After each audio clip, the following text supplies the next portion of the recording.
الحمد لله رب العالمين الرحمن الرحيم مالك يوم الدين إياك نعبد وإياك نستعين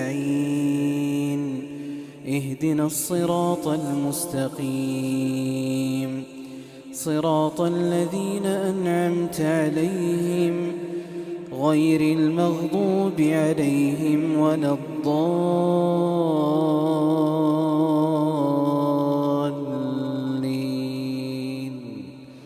آمين. ولما بلغ أشده آتيناه حكما وعلما وكذلك نجزي المحسنين.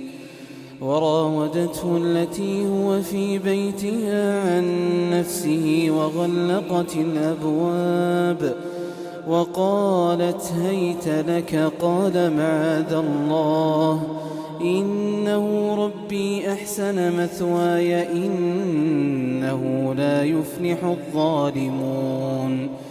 ولقد همت به وهم بها لولا أن رأى برهان ربه كذلك لنصرف عنه السوء والفحشاء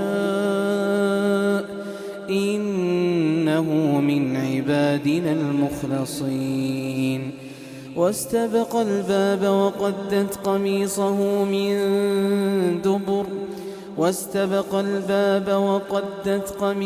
من دبر وألف يا سيدها لدى الباب. قالت ما جزاء من أراد بأهلك سوءا إلا أن يسجن أو عذاب أليم.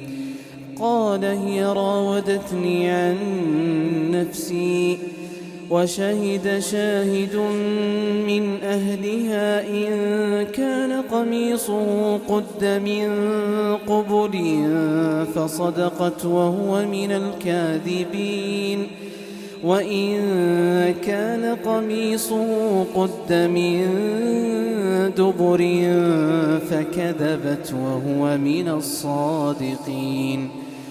فلما رأى قميصه قد من دبر قال إنه من كيدكن إن كيدكن عظيم. يوسف أعرض عن هذا واستغفري لذنبك إنك كنت من الخاطئين.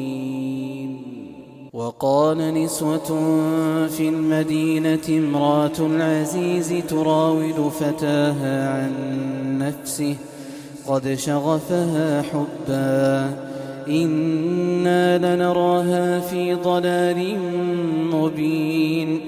فلما سمعت بمكرهن أرسلت إليهن وأعتدت لهن متكئا وآتت كل واحدة منهن سكينا وقالت اخرج عليهن.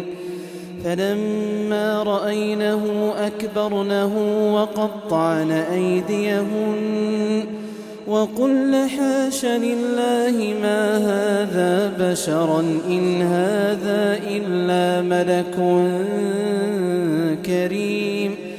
قالت فذلكن الذي لمتنني